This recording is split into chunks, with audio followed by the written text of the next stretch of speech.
नमस्कार मित्रांनो, आज आपण पाहूया निपुण महाराष्ट्र या ॲपवर आपल्या शाळेतील विद्यार्थ्यांच्या पालकांचे मोबाईल नंबर कसे ॲड करावे याच्याविषयी माहिती. चला तर सर्वप्रथम आपण निपुण महाराष्ट्र हा ॲप ओपन करूया.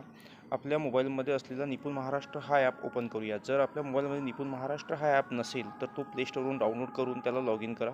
लॉग इन करण्यासाठी शालार्थ मध्ये तुमचा जो मोबाईल नंबर आहे तो mobile number as a log in I D म्हणून काम करेल.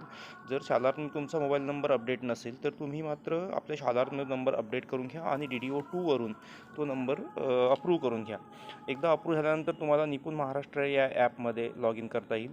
आता माझं ऑलरेडी लॉग इन झालेलं असल्यामुळे मी निपुण महाराष्ट्र हा ॲप ओपन करतो. बघूया आपण निपुण महाराष्ट्र हा ॲप ओपन केल्यानंतर लगेच तुम्हाला स्क्रीनवर ही अशा प्रकारचं डॅशबोर्ड दिसेल. या डॅशबोर्डवर तुम्ही जर गेलं तर पालकांचे फोन नंबर अद्ययावत करा असा एक तुम्हाला ऑप्शन दिसतो आहे. त्याला जर टच केलं तर समोर मला दिसतो आहे की शाळा निवडा असं एक मला ऑप्शन दिसतो आहे. मी शाळा निवडा या बटनावर क्लिक केल्यानंतर मला माझी शाळा या ठिकाणी दिसायला लागेल, कारण की माझा मोबाईल नंबर आणि एवढाच नंबर टाकून मी माझं रजिस्ट्रेशन केलेलं आहे. त्याच्यामुळे इकडे शाळा निवडा म्हटल्याबरोबर माझी शाळा दिसायला लागते. मी माझ्या शाळेच्या नावाला टच केलं असता खाली शोधा हा नंबर हा बटन तुम्हाला दिसायला लागतो. शोधाला क्लिक केलं की माझ्या शाळेत असणारे सगळे वर्ग एकाखाली एक दिसायला लागतात. आता ज्या वर्गाचे पालकाचे मोबाईल नंबर ॲड झालेले आहेत तो वर्ग तुम्हाला ग्रीन कलरमध्ये दिसेल. ज्या वर्गाचे काही विद्यार्थ्यांचे पालकांचे नंबर ॲड झाले असेल तर तो ऑरेंज कलरमध्ये दिसतो आणि जे एकही झालेले नाहीत असे रेड कलरमध्ये दिसते.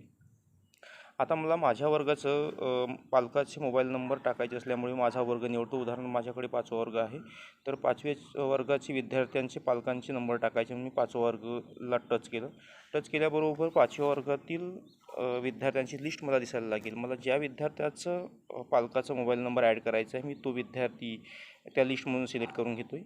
या ठिकाणी काही विद्यार्थ्यांचे नंबर ऑलरेडी माझे झालेले आहेत. जो विद्यार्थी माझा व्हायचा आहे मी तो विद्यार्थी काढतो. जसं की मानव परसमुळे हा विद्यार्थी माझा पेंडिंग आहे. मी त्या विद्यार्थ्याची पालकाचा नंबर टाकतो. या ठिकाणी वडिलाचा पालकाचा मोबाईल नंबर टाकण्यासाठी इकडे एक ऑप्शन आहे, तो मी टच केलं आणि तिकडे मी त्या पालकाचा नंबर टाकतो आहे. जसं की नंबर जे कुठला नंबर असेल ते नंबर या ठिकाणी आपण ॲड करूया.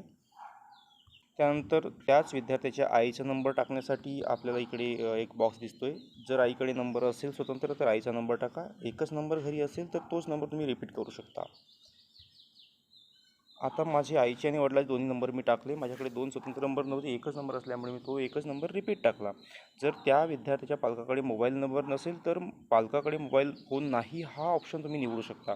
आता माझ्याकडे नंबर असल्यामुळे नंबर टाकला मी. आता मी पुढे जतन करा या बटनावर क्लिक करतो. जतन करा या बटनावर क्लिक केल्याबरोबर माहिती यशस्वीरित्या जतन केली असं लगेच मला तिकडे लिहून आलेलं आहे. तर या पद्धतीनं माझं त्या विद्यार्थ्याचं पालकाचा मोबाईल नंबर ॲड झालं. आता मला दुसऱ्या विद्यार्थ्याचं करायचं असेल तर सेम प्रोसेसने मी दुसरा विद्यार्थी पण निवडू शकतो. तर या पद्धतीनं आपण निपुण महाराष्ट्र या ॲपवर आपल्या वर्गातील आपल्या शाळेतील सर्व विद्यार्थ्यांच्या पालकांचे मोबाईल नंबर ॲड करू शकतो. धन्यवाद.